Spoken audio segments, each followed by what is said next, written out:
Paz do Senhor, querido professor e professora da Escola Bíblica Dominical.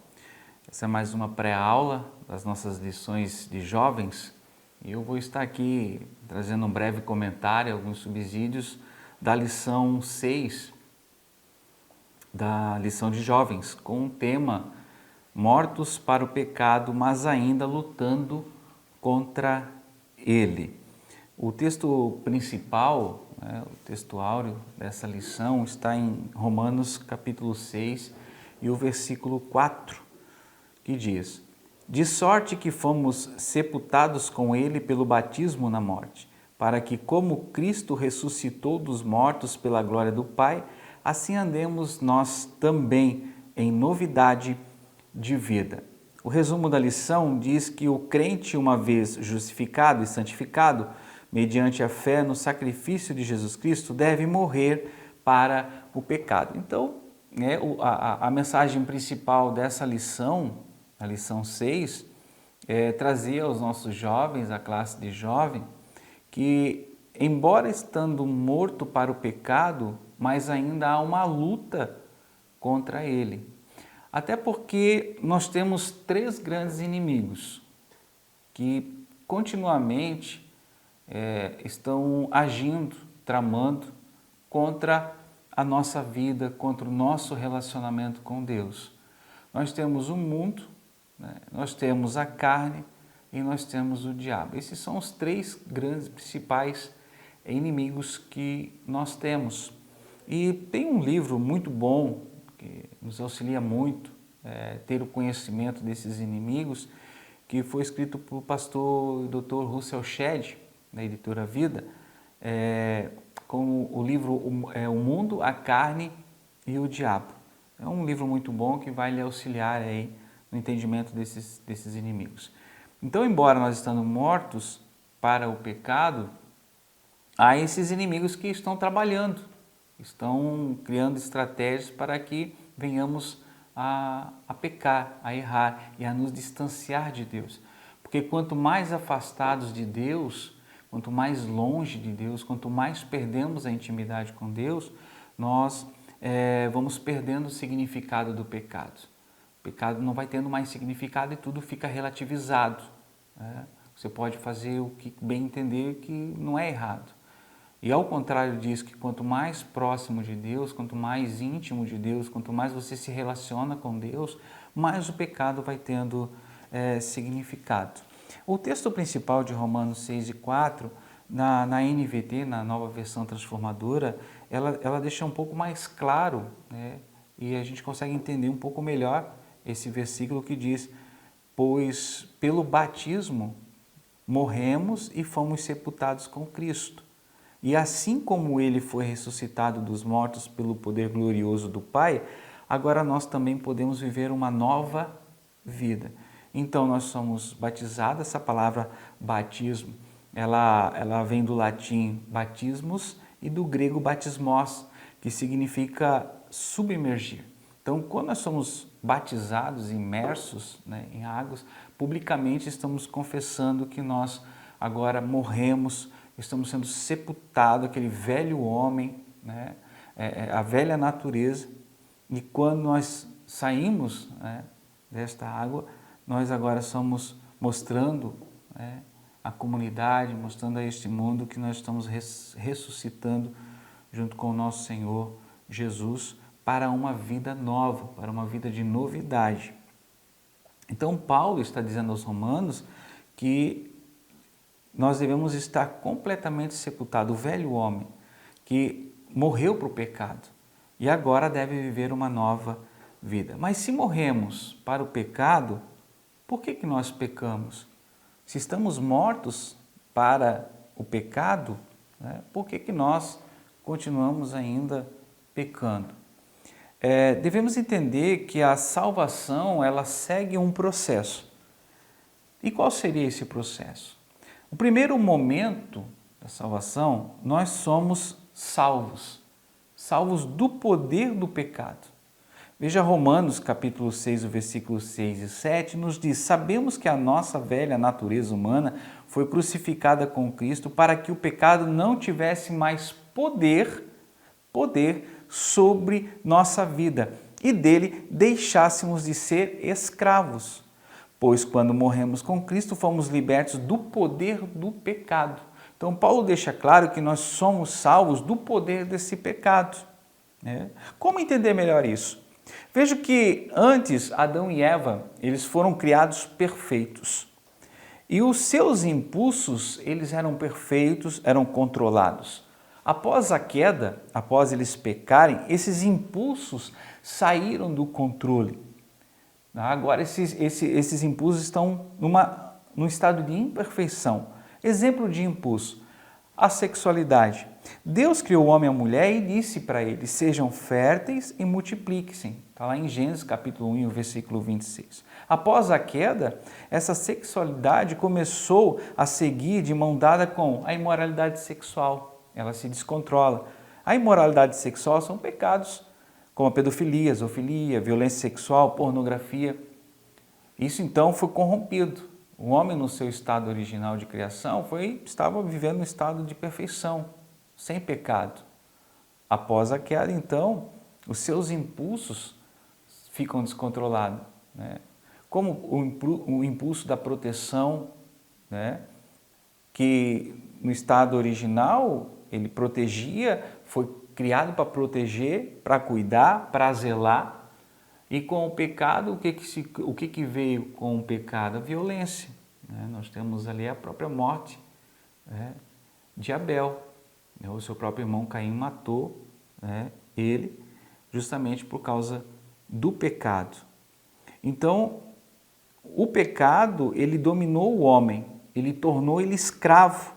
Mas com o arrependimento, o homem ele se liberta desse poder. Então, nesse primeiro momento, ele é salvo desse poder. E aí passa para o segundo momento, a segunda parte desse processo, que é estamos sendo salvos da influência do pecado. Porque o pecado ainda está no mundo. Com o pecado de Adão e Eva, houve um cataclisma geral. A terra sofreu com esse pecado, toda a criação de Deus, o homem e a mulher. Então a terra está cheia de violência. O homem tem essa inclinação para o pecado. Nós vivemos em meio a uma nação, um mundo que jaz no maligno. Então vejam que há influência diariamente, como eu já falei no início, que há esses três grandes inimigos que tentam influenciar de todas as maneiras. Mas nós estamos sendo salvos deste pecado, da influência deste pecado. E aqui entra o que nós chamamos de santificação. Veja o que está escrito lá em 1 Pedro, capítulo 1, versículo 14 a 16. Como filhos obedientes, não se deixem amoldar pelos maus desejos de outrora, quando viviam na ignorância, mas, assim como é santo aquele que os chamou, sejam santos vocês também em tudo o que fizerem, pois está escrito, sejam santos porque eu sou santo. Então aqui é a doutrina da santificação. Para não deixarmos sermos influenciados pelo pecado, nós temos que nos separar disso.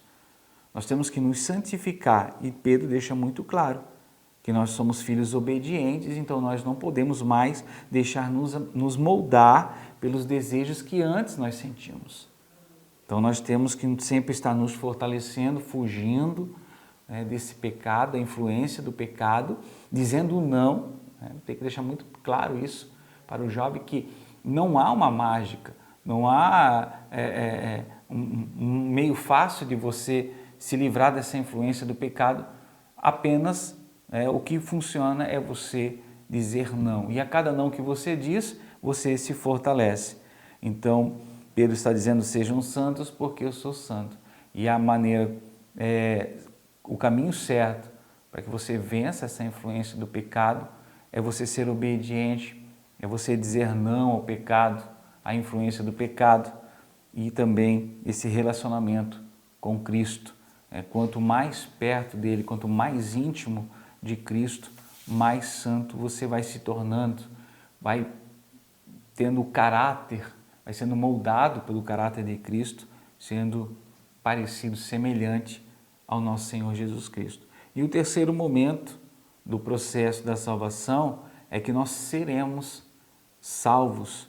Salvos do quê? Da presença do pecado. Na glorificação. Então, na glorificação, não haverá mais a presença do pecado. Então, não haverá mais influência. Vejam o que está escrito em Filipenses capítulo 3 e 21, que diz: pelo poder que o capacita a colocar todas as coisas debaixo do seu domínio, ele transformará os nossos corpos humilhados, tornando-os semelhantes ao seu corpo glorioso. Então nós vamos ter um corpo glorioso, um corpo glorificado. Esse corpo glorificado é um corpo no estado de perfeição. Então não haverá mais a presença do pecado. Então nós seremos salvos e não teremos mais essa influência. Então nós fomos salvos, nós estamos sendo salvos e nós seremos salvos. Isso, você pode estar trazendo na sua classe, professor, para os jovens, explicando para eles, como que deu esse início aí do pecado entrando no mundo através de Adão e Eva na queda e como deturpou aí os impulsos do homem e da mulher e sobre a salvação, esse processo da salvação. Então vejam que o Senhor nos deu nova vida, nova natureza e uma nova liberdade. Nós temos aí na nossa lição 3 pontos a serem tratados. O primeiro tópico, que é o crente deve morrer para o pecado.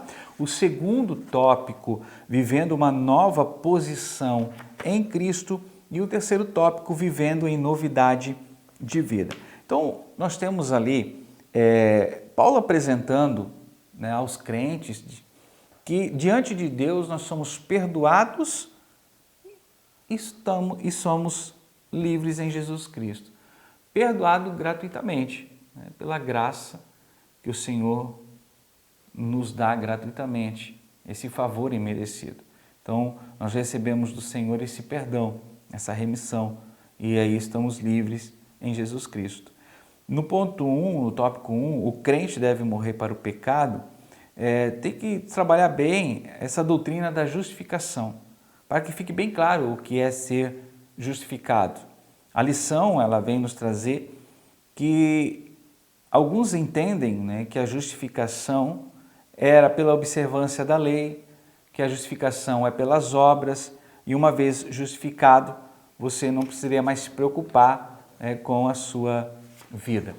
Então veja que o que é justificação? A justificação é um termo que se refere ao julgamento judicial. A palavra justificação ela tem origem no latim justificare, que significa fazer justo. No Antigo Testamento é usado o termo hebraico tsadak, que significa declarar justo. É utilizado para expressar o sentido de justificar. Deuteronômio capítulo 25:1 diz assim: quando houver contenda entre alguns e vierem a juízo para que os julguem, ao justo justificarão e ao injusto condenarão. Então, a justificação, ela significa tornar justo. E a justificação para nós pela fé, ela não é por mérito, mas é por crer em Jesus Cristo. Foi Jesus que morreu e ressuscitou. E por sua ressurreição, ele nos torna justo diante de Deus. E no Novo Testamento é utilizada a palavra dikaiô, que significa vindicar, inocentar, declarar e tratar como justo. Romanos 8:32, quem intentará acusação contra os escolhidos de Deus? É Deus quem os justifica. Quem nos justifica é o Senhor.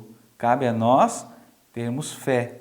Essa justificação não é por mérito, mas é através da graça do nosso Senhor Jesus Cristo. Então, assim, o significado de justificação na Bíblia é o exato oposto de condenação. Nós estávamos condenados.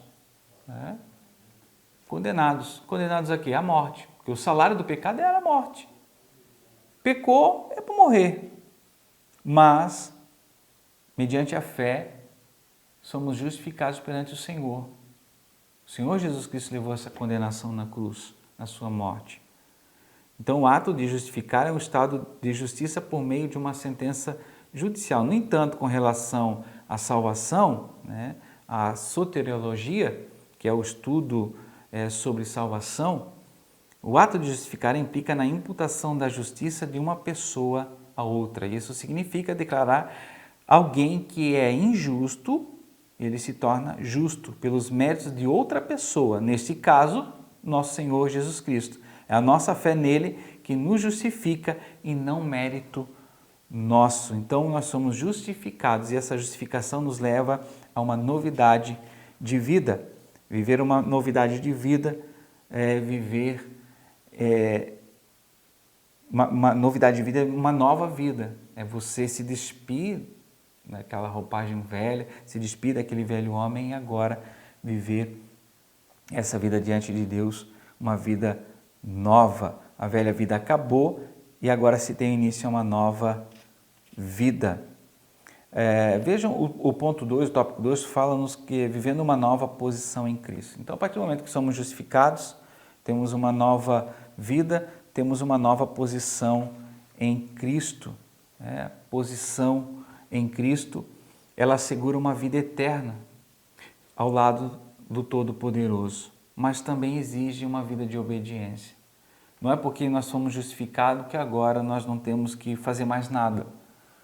Uma vez justificado até a morte e justificado para a vida eterna. Muito pelo contrário, nós temos uma grande responsabilidade de obedecer os mandamentos, os ensinamentos, aprender aquilo que a Bíblia nos ensina. E a obediência é o segredo da prosperidade.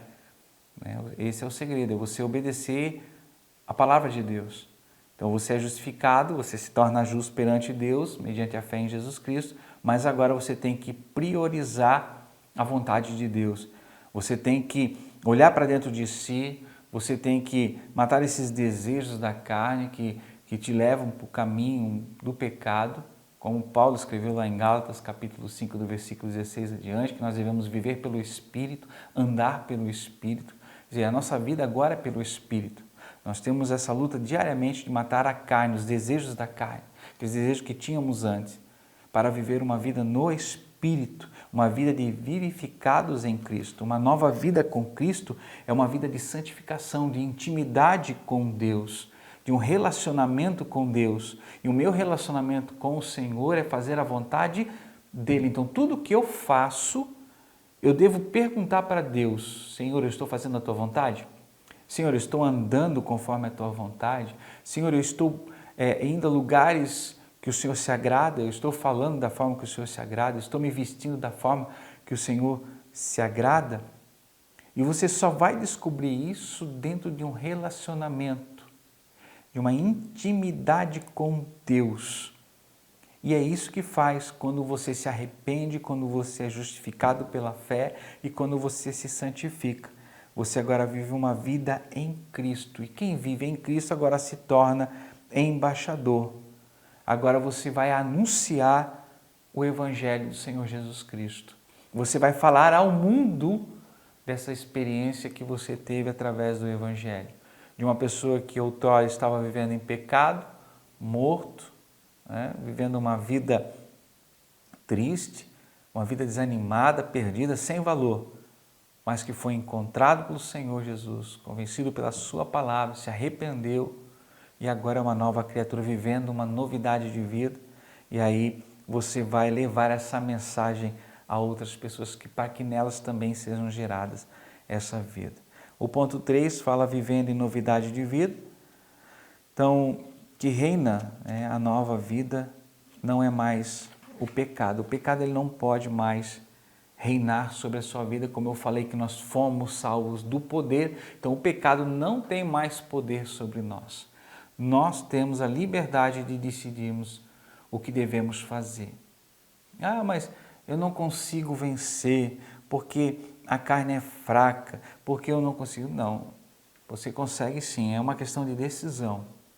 Todos os dias nós levantamos e devemos decidir seguir a Cristo, fazer a vontade, receber uma nova natureza. Nós recebemos uma nova natureza, então nós não devemos mais aceitar o reinado do pecado sobre a nossa vida, porque agora nós passamos a ser orientados pelo Espírito Santo e é Ele que nos convence. Nós temos que estar sensíveis ao Espírito Santo, porque aquele que já está com a mente cauterizada, ele já não atende mais os apelos do Espírito Santo. Mas glória a Deus por sua vida, que ainda atende, que ainda tem essa sensibilidade, né, da voz do Espírito Santo. E aí anda com ele, vive com ele, como Paulo disse à igreja em Gálatas.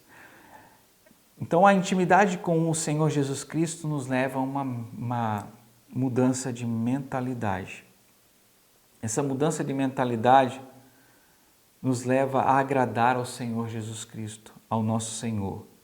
E sabemos que para agradar a Deus nós temos que viver de modo digno, glorificando sempre o seu nome em tudo que nós fazemos. Nós devemos viver como sal e luz deste mundo, como o Senhor Jesus Cristo ensinou no seu sermão do monte.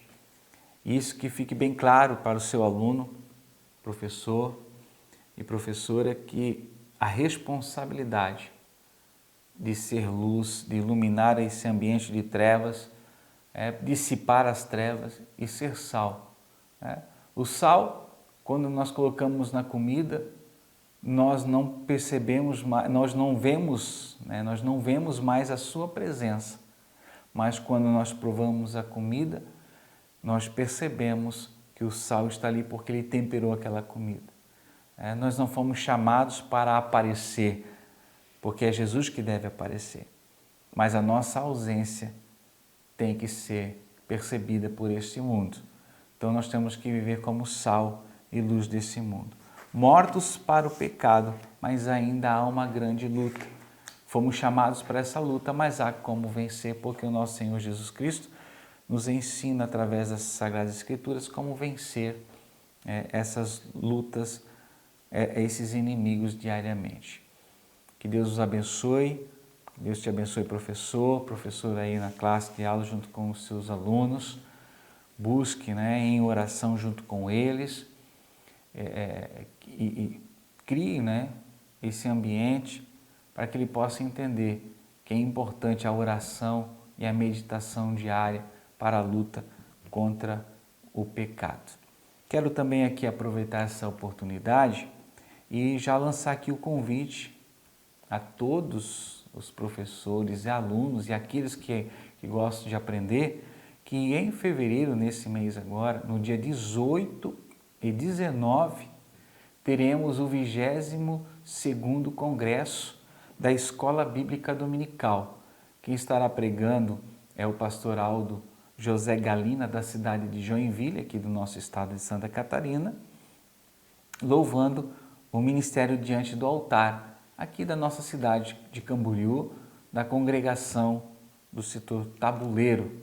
Vai ser uma bênção e você já está convidado a estar junto conosco nesse grande congresso de Escola Bíblica Dominical. Que Deus o abençoe e que você aproveite aí essa pré-aula e ajude a montar aí a sua aula. Que Deus o abençoe.